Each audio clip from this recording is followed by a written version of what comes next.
Basta kayong lahat guys, good morning, good afternoon, good evening. Ayan, share ko lang itong mga ginawa ko sa aking kabuoang shift mga guys. Ayan, nagsisimula ako dyan mag-poach egg. Habang nagpo-poach egg, ang dami kong mga sinisingit na gawain para pagkatapos ng breakfast, tapos na rin tayo. Ayan, habang nagpo-poach egg, nailatag ko na yung mga ko dyan, mga pang breakfast bread at saka dessert. Ayan, yan, nakapag-display na rin pa ako para sa breakfast namin. Scones, Danish pastries, cakes, muffins, at saka yung cookies.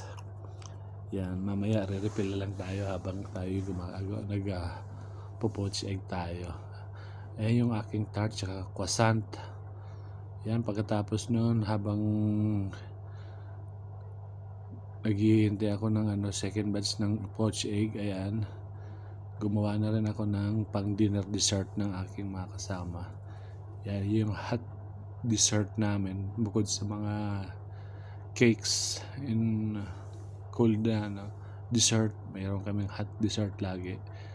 Ayan, 10 kilo lang ginawa ko dyan na cherry chocolate pudding. Ayan, buhos-buhos na lang. Ayan, tapos linagyan ko na ng cherry sa iba sa mixture, tapos mamaya lagyan ko ulit sa ibabaw. Ayan, yan na, lagay ko na sa trolley at ilalagay ko na sa oven. Ayan mga guys, yung finished product ko na chocolate tart. Lang siya, chocolate ganache lang ang linagay ko. Tapos yan yung dessert na ginawa ko ngayon, yung sa gilid, bali yun, chocolate slice, caramel slice, tapos crumble. Yung sa gitna ay chocolate tart tsaka baked cheesecake. Yan, dahil sa very light yung nagawa kong dessert ngayon, hindi ko na yung kulay niya, linagyan natin ng pulang red garnish para mabuhay yung kulay ng ating dessert, para pag display sa display area hindi siya boring tingnan. Ayan, yan guys, mamadali na ako dyan. Umaga na yan kasi patapos na rin yung duty ko.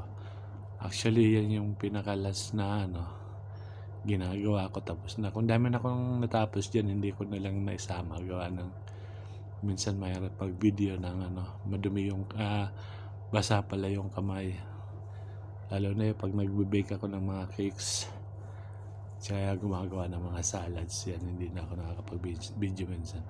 Yan guys, maraming salamat sa panonood nyo. Ayan yung finished product. Yan, dito actually ito mga guys, pang pang dinner dessert na yung ginawa ko. Advance yan para mamaya sa aking mga kasama. Yan, prep lang tayo. Maraming salamat sa panonood guys. Ingat, bye bye.